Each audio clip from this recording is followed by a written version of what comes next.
This is clearly one cohort that does not need to be reminded of the Russian threat. You understand the Russian mind better than so many of us. You understand that Russia does not believe in a world where each country can choose its own path. Russia took different lessons from history and believes only in the absolute primacy of Russian national interests. This will, I think, always come first, with an insatiable Russian desire for strategic barriers, for operational depth, exclusive zones of influence, and a choice. And they have chosen empire over integration.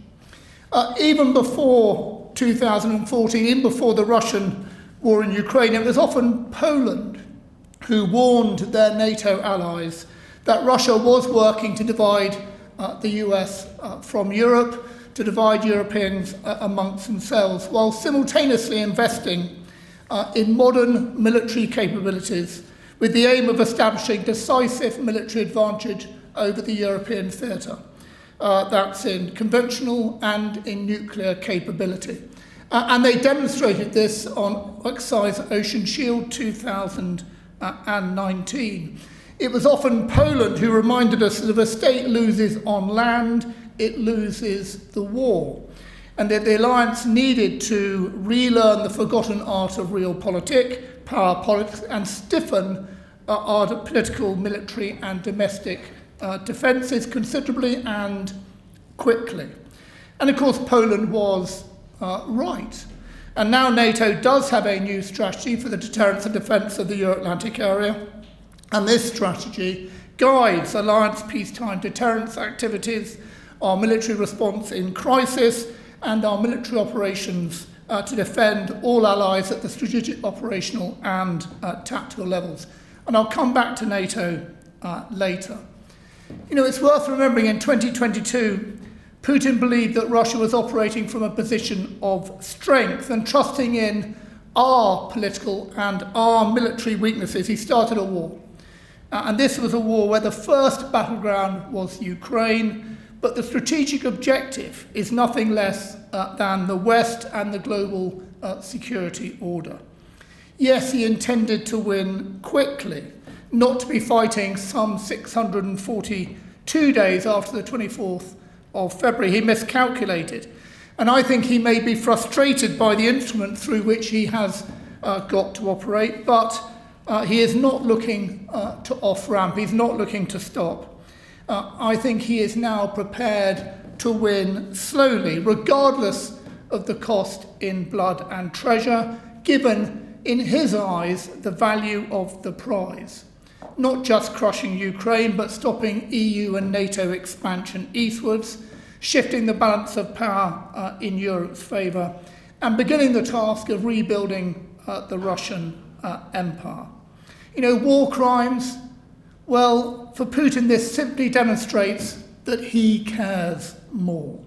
And so be clear, Putin is selling the war as a fight between Russia and the West, and he is counting on a collapse of Western support, Ukrainian reserves of manpower, and over time, the Ukrainian will to fight. And I think we must, and I think we will ensure he is wrong in all counts, otherwise this nightmare will not stop. You know, for Ukraine, this is an existential fight. They have seen what happens under the Russian heel, and they have shown the most remarkable resolve, resilience, courage, creativity, and staying power to date. But it is hard, and they will need the support of their Western friends for longer, and they will need us to do more. I think this event has shown the level of support provided by Poland. Millions of Ukrainians have found safety and security in Poland. About 25% of Poland's pre-22 war stock has gone to Ukraine. If you look at the Ukrainian support tracker, Poland appears in every category. And defence spending in Poland, that has gone up from 2.2% of GDP to something around 4.3% this year. The modernisation of the Polish armed forces is staggering in both scale and ambition. If you want peace, prepare for war, which is exactly what Poland are doing.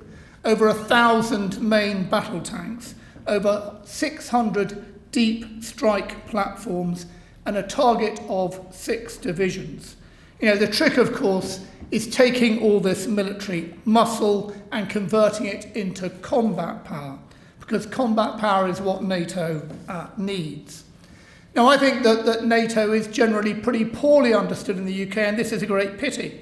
This is an area, 8% of the global surface, 31 nations, and over 1 billion people. And I think NATO has been very clear-eyed about the threat and is re-energised.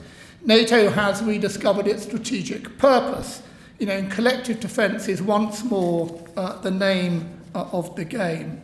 And the alliance has developed a new response. It's called the Concept for the Deterrence and Defence of the Euro-Atlantic Area, and it was approved by heads of state and government in 2023. And it is a return to an overarching force employment strategy for peace, for crisis, and in conflict. And it is designed to secure, as the NATO strategic concept says, every inch of alliance territory. And I said it is, I think, a strategic redesign to our whole approach to deterrence. And I think in simple terms, it asks you to visualise conflict as the need to demonstrate both deterrence and the ability to defend in multiple areas of geography and in the multiple domains of warfare simultaneously, and deploy your forces accordingly, which is exactly what NATO are doing. And I think it is transformative, and the remarkable thing about these plans is they are fully integrated with all the nations, NATO nations, on the alliance's eastern flank, which I think is pretty amazing. So I think we can do amazing things now, but the military muscle to give these plans true purpose is going to take some years to deliver. Not if everybody had been as committed as Poland, because Poland are best in class, and as we've heard, will soon be the largest land force in Europe. NATO's problem, I think simply put, is after the Cold War we disinvested in all those capabilities needed for warfighting. And those major shortfall areas, as they're called by NATO, still exist today, and they're going to take some time to close out.